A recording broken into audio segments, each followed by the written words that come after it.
Greetings, my friends. Hope this day finds you safe, healthy, happy, and thriving. Doing whatever you're doing, wherever you're doing it, in just the best possible way you can, enjoying your life, having a great time doing it.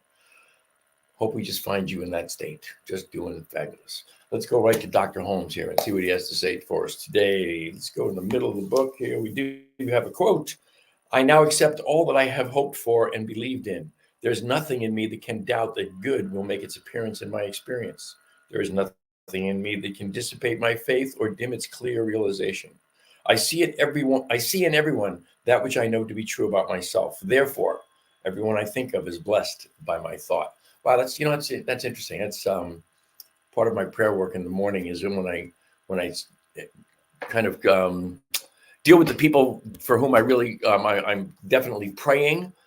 After I'm done with them, I just kind of make the note that, excuse me while I make an adjustment there. All who are in need are blessed by my thought. Let's just take that one again. I now accept all that I have hoped for and believed in. There is nothing in me that can doubt that good will make its appearance in my experience. There is nothing in me that can dissipate my faith or dim its clear realization. I see in everyone that which I know to be true about myself. Therefore, everyone I think of is blessed by my thought. Everyone I think of is blessed by my thought. How's that sound to you? Does it sound like maybe everyone you think of, are they blessed by your thought, or are they not necessarily blessed by your thought? I'm finding it very interesting these days to be kind of self-aware about my thought. Where is it at? What is my thought about each individual person with whom I come in contact? If you're out there, by the way, you got a question or a thought, or you want to add to the conversation, please drop something in the comments. I can't necessarily see all the comments. We stream this show in 6 different locations. Looks like today maybe only 5 because Facebook is having some issues, but it's on my page, it's on my Coach Ken page, it's on my Vibrant Aging page, and then it's also on the YouTube channels for New Thought Media Network and for me. By the way, this is the New Thought Media Network, and I'm Ken Ludwig, and you're watching Vibrant Living. And as I said at the top of the show, and I always say at the top of the show, hope you're living your best life today, having a great day, enjoying yourself. I've been, as I was saying there, referencing that quote from Dr. Holmes, everyone I think about is blessed by my thought. And I've become very, very, very painfully aware of the fact that maybe everyone I think of is not blessed by my thought. Those who I particularly want to bless, sure. But do I want to bless everybody? Are there some people I'm not particularly interested in blessing? I find myself always in the presidential election years. I find myself getting caught up. I'm kind of a political junkie, and I get caught up on what's going on. And these last 3 election cycles, because of the one person who has run in all 3 of them, has brought us to whole new spaces in our discourse, in our ability to get along with one another, and our ability to know that everyone we think about is blessed by our thought. We won't necessarily bless everyone. I found myself getting in a couple of political arguments that I've done my best to gracefully bow out of. I had one post that I put up about just generally in favor of the person who I think is the better human, if you will. And I had to take that post down twice because of the nastiness that got into the conversation. So I guess my question for myself and for everyone is, how am I looking at my fellow man in disagreement?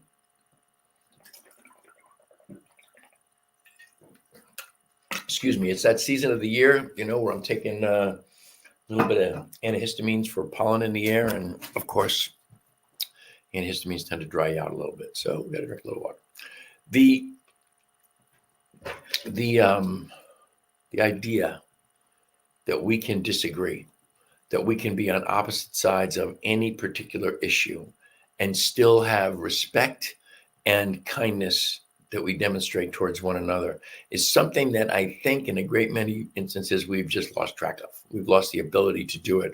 I know for myself that I get trapped all the time. That some things I used to refer to as they just insult my soul.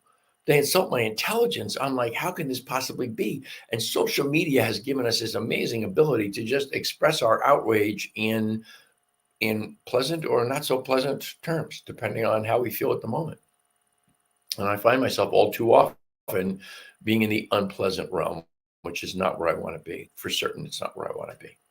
So, I came across something last week that was, I think it's really funny how they phrase these things. It was like in a story format or a reel, or I don't even know what's what anymore, with more live or something. One of the short formats, which is they're talking about stuff, and they all entitle it now. It's always the 8 most, or the 10 most, or the 6 best. So this was the 8 most intelligent sayings of all time. And I don't know if I agree with them. I don't know if we're going to do all 8 here, but there's a couple of them that are old favorites of mine, which is one from Mark Twain. Worrying is like paying interest on a debt you don't even owe. That's one of my favorites. And why is it one of my favorites? Because I am a consummate worrier, and I think I've talked about this on the show here recently. Very vulnerable of me to talk about this, because I discovered something about myself. I worry about everything. I worry about everything, and I worry about it in the context of my preferences. I worry about it in the context of I want everything to go this particular way, so then I worry that it might not come out that way. That is so not metaphysical. It is so not science of mind. The opposite, the metaphysical way to do that, the conscious way to do that, the enlightened, if you will, way to do that is to know exactly how I want the day to work out and have absolute faith and total confidence that it is going to work out exactly that way, and not only not worry about it, but surrender that intention over to the divine mind and know that everything that I think about, every thought that I put into the universe is unfolding for my highest and best good. Again, remembering always that nothing happens to me. Everything happens for me. And it has to happen for me for a very specific reason, because everything happens from me. Every single moment of my life is a manifested moment. I've talked about this many, many times on the show. It's a manifested moment. And that manifested moment came directly from my thought, my intentions, my activity. That's where that manifestation came from. So everything that happens is something that I, in some way, shape, or form, created. So it's always happening for me. Even if it's something I'm not particularly happy about, not particularly fond of, it still happened for me, always. By the way, I can always see you folks out there. I can't necessarily see where you are watching from. I can see that almost everybody who's watching today is on my Facebook page you're watching. Now, I'm not sure if you make a comment, if it comes through onto my StreamYard comment board here. But if you have a comment or a question or something you want me to talk about, please dive in and let me know, and I'll be glad to accommodate or have you participate in any way that I can, if I can see the comments. I'm not sure if I can. The next one is this is another one. This is from Marcus Aurelius, and I've told you guys I read from the Daily Stoic, a book of Stoic wisdom that's just got little daily reads, just like the Science of Mind 365, that kind of a thing. And this is from Marcus Aurelius. As I said, almost nothing material is needed for a happy life. Boy,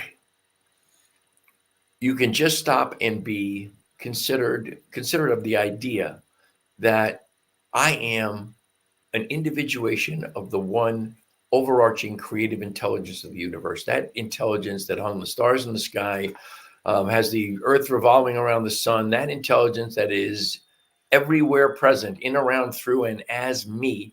And knowing that, excuse me, I don't need anything material. Now, obviously I desire material things. I love our car. I love our house. I love our blueberry bushes in the backyard. I love the fact that we have 0.8 of an acre of land. I love those things. I love my wife. I love that we have a great relationship. But those are all part of my material world. If I am clear within that I am whole, perfect, and complete, and everything for my existence, everything I could possibly desire and require has already been provided for me. And the things that might manifest in my life are the things that I get in alignment with that are, again, part of that manifest moment idea. I will experience those things in my life that I manifest via the fact that I am lined up with that vibration, that energy that brings that to me. The next one, this is also from a Stoic, from Seneca. We suffer more often in imagination than in reality, and that, of course, is right up there with, for me, that's also in the worrying department. I so often suffer so much more in my imagination. I imagine things are going to go wrong. I discovered something yesterday about myself, and I don't know if you're one of these people, but I was in meditation, and yesterday morning, and I realized that I absolutely was I was thinking about something that's kind of a dream, traveling in a motorhome. I've kind of given that dream up because traveling in a motorhome is more complicated than maybe I want to get in my life. But it was kind of a dream for a long time. And I was in my meditation. Lisa and I were traveling in the motorhome. Excuse me. And the next thing, my mind goes to the motorhome breaking down, having an accident on the highway, a weather catastrophe. Basically, like Murphy's Law comes to visit my meditation, and everything that could possibly go wrong goes wrong with my desire, with my dream. And I love the expression. I catastrophize it. And if you do that, then any dream you have, any thought you have about becoming more in this world, and you have to become more in order to experience more, you must become more. You must become the person deserving of the things you desire.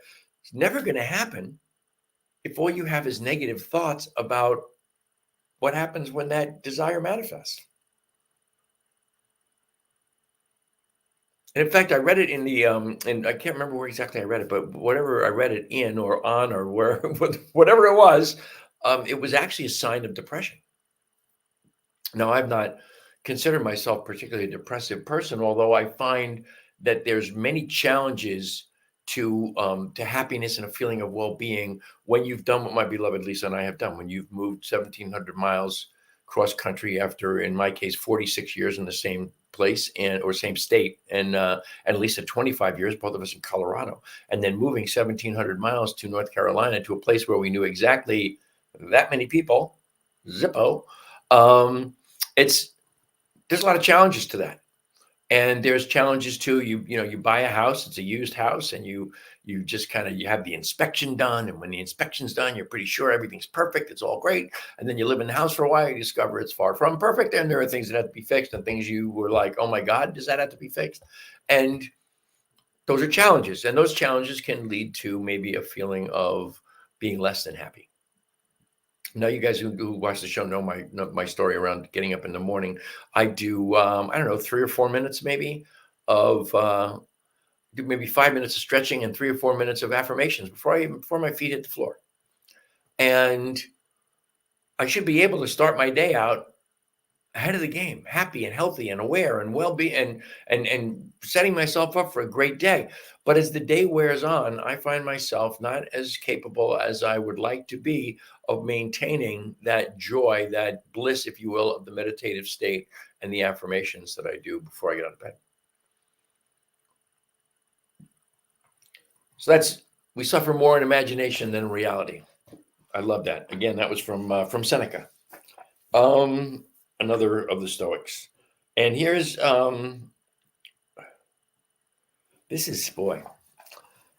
no man is free who cannot control himself.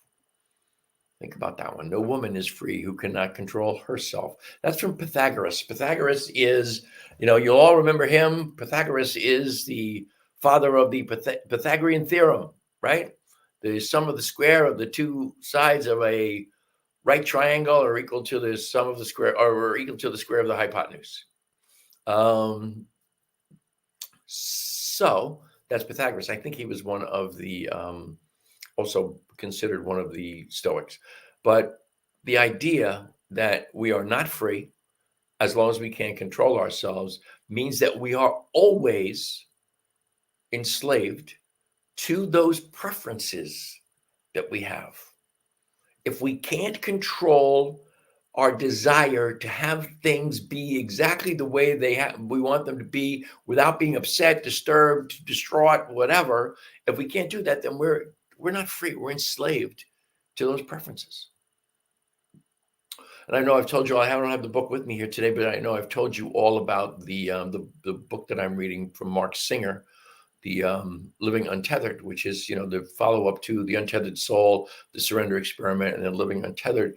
And in Living Untethered, Singer talks about those preferences that we have all stored in our head.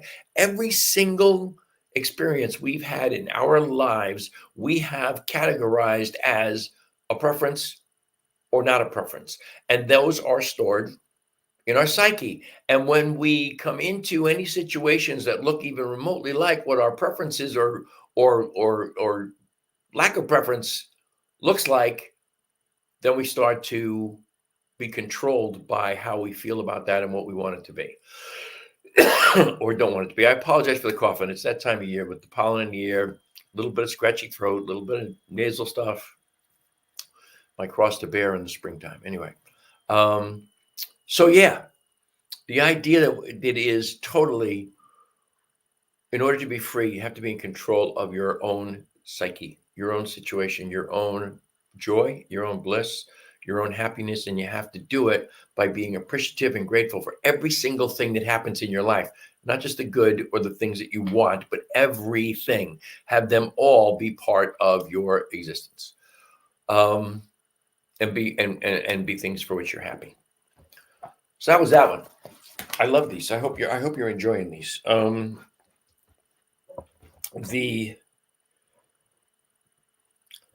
This one here is from Seneca. I didn't realize so many of these were from the Stoics.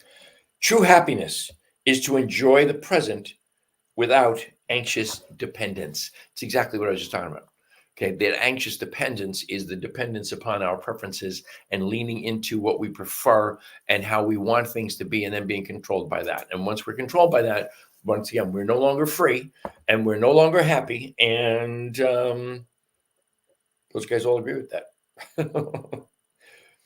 It may seem different at first, but all things are difficult at first. I'm sorry, it may seem difficult at first, but all things are difficult at first. Everything we try is difficult when we first try it. That's from a Japanese philosopher, I believe, Miyamoto Musashi said that. Everything is difficult at first. Almost everything we ever attempt in life for the first time is difficult. The first time you learned to brush your teeth, it was difficult. When you were first learning to walk, it was difficult. When you first learned to drive, it's not a piece of cake. All those things are difficult. And when you try to move forward in life, when you try to step outside your comfort zones, it's always difficult, but it's only difficult at first. When you do those things, when you practice the things that you really want to unfold as your experience in life, then they become easier and easier and easier as time goes by.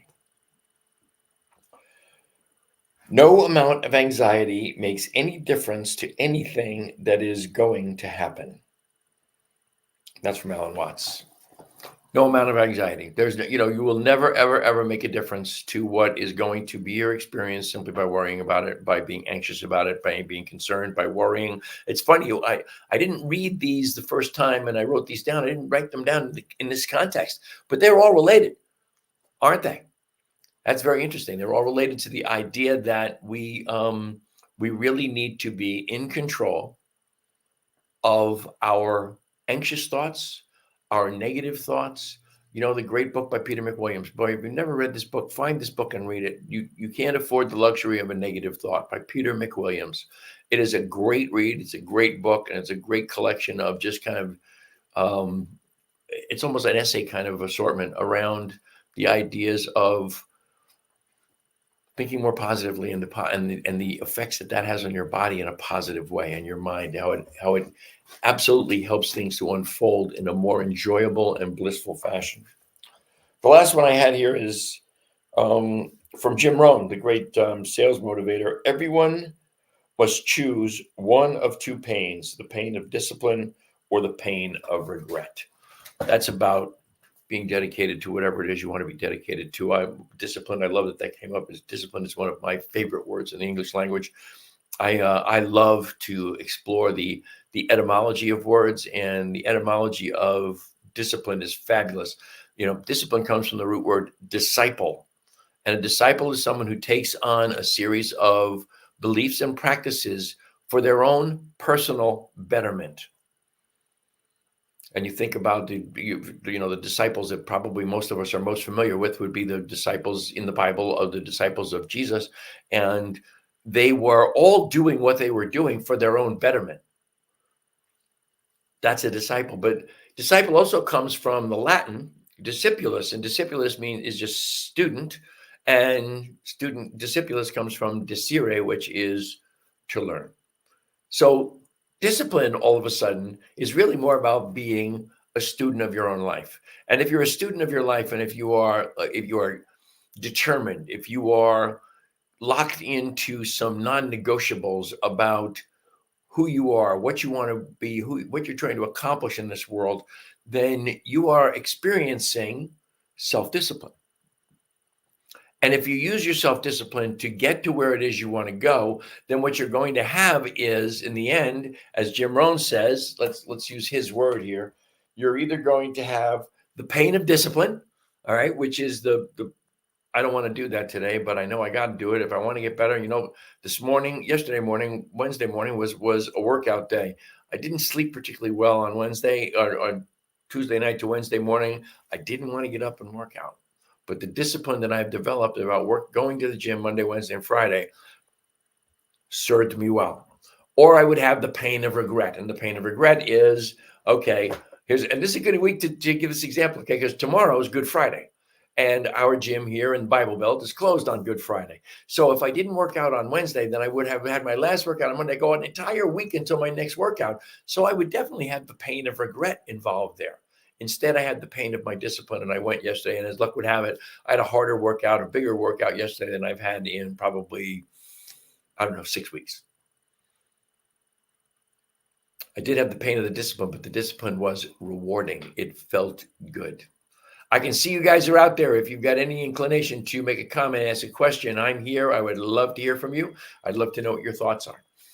So those crazy things that I just picked up off the internet. I was also thinking about, there's stuff going on in the world that is like kind of bizarre, man. That this crazy thing with the Francis Scott Key Bridge in Baltimore getting hit by the huge container ship. Huge container ship, almost 1,000 feet long, hit the bridge. The bridge collapsed totally in the blink of an eye. It was gone. And you kind of get in a situation of, wow, what can I do? How can I help? And then I think about, I also add into that our political discourse, our political situation, the animosity, the nastiness that one human being has brought to the forefront, and has really given permission to a lot of people who have more of that nastiness in their soul waiting to boil over than maybe they would like to admit, making it ugly, nasty, mean, and really a little scary. And I was thinking about, what can we do? And I thought just before the show about this famous book by David Hawkins, who's many years dead now, but David Hawkins, I heard him speak once at Mile High Church in Lakewood, Colorado. His famous book, Power versus Force. And in Power versus Force, he made it really, really clear that if there is something going on in the world, in your world, or in the world that concerns you, whatever it is in the world that concerns you, the best thing you can do is pray.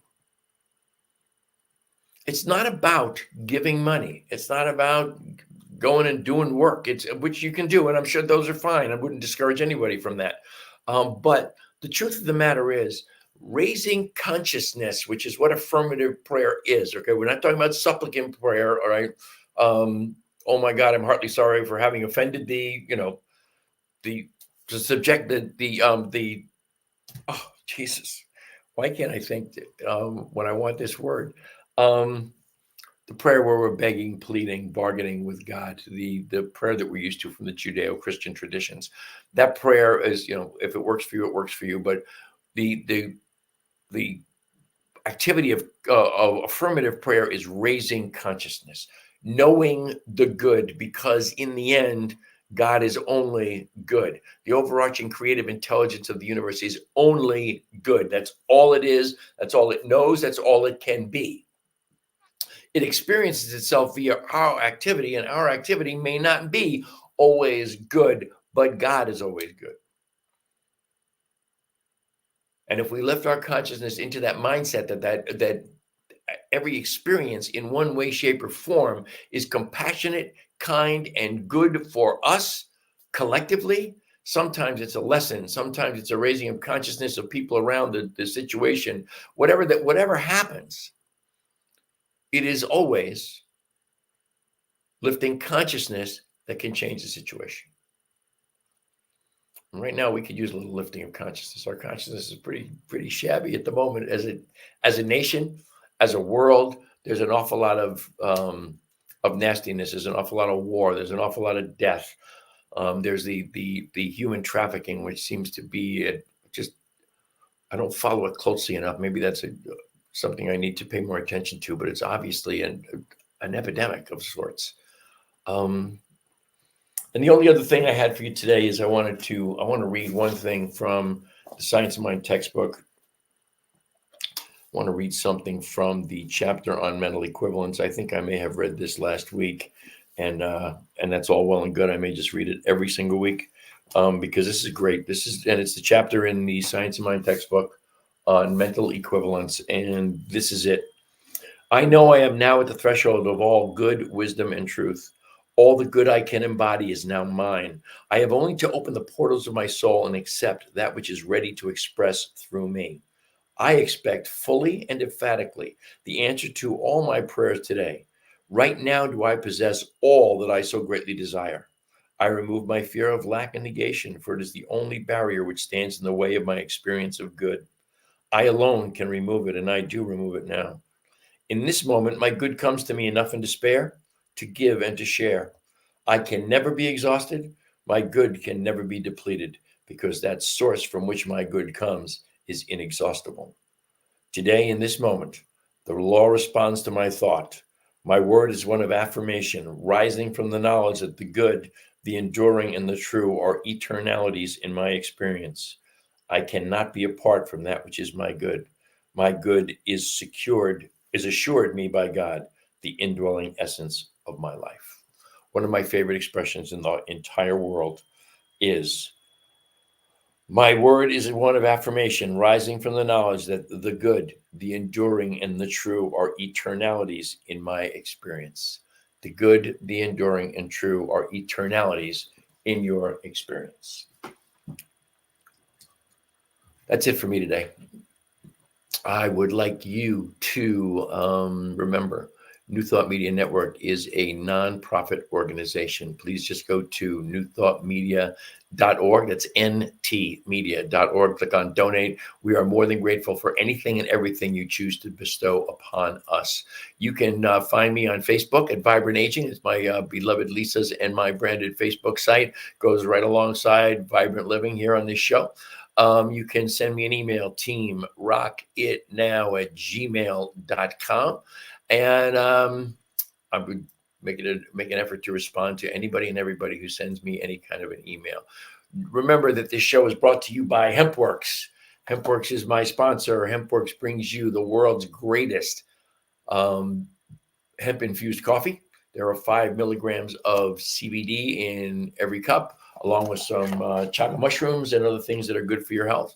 And also my lifeblood, man, the greatest plant medicine in the history of the universe, CBD, my 750 milligram peppermint CBD oil. We have the cleanest, purest, most potent CBD anywhere on the planet, and you will not find anywhere a larger selection of CBD and hemp-infused products with more variety in the individual products themselves. You'll find in the CBD oil, full spectrum, which is has the legal limit of 0.3% or less of THC, and broad spectrum, which is totally THC free for people who have a rare THC allergy, or maybe you have a really super sensitive test you take for work, don't want to have any traces of anything to do with the cannabis plant in your system. the THC free is undetectable. You're going to find it in whatever, God, I don't even know what we have now, 8 or 10 different flavors, 3 different concentrations, 500, 750, and 1500 milligram dosage. Like I said, that's it. Let's get that donation button back up there for you to donate to whatever you want. And and all of a sudden, my friend Amy pops in here. Hi, Amy Kuhn. So glad you joined me today, darling. Thank you. She uses the CBD broad spectrum. She uses the coffee. She loves that stuff. And if you try it, you'll love it. Get with me at teamrocketnow@gmail.com. And I would love to turn you on to the product, or just go to hempworks.com/Ken Ludwig. That'll take you right to my page. As always, I am immensely grateful for the great gift of your time and your attention. I wish you all the love and all the blessings the universe has to offer. I hope you will join me every Thursday at 2 o'clock Mountain Time, 4 o'clock Eastern Time. But until then, my friends, namaste.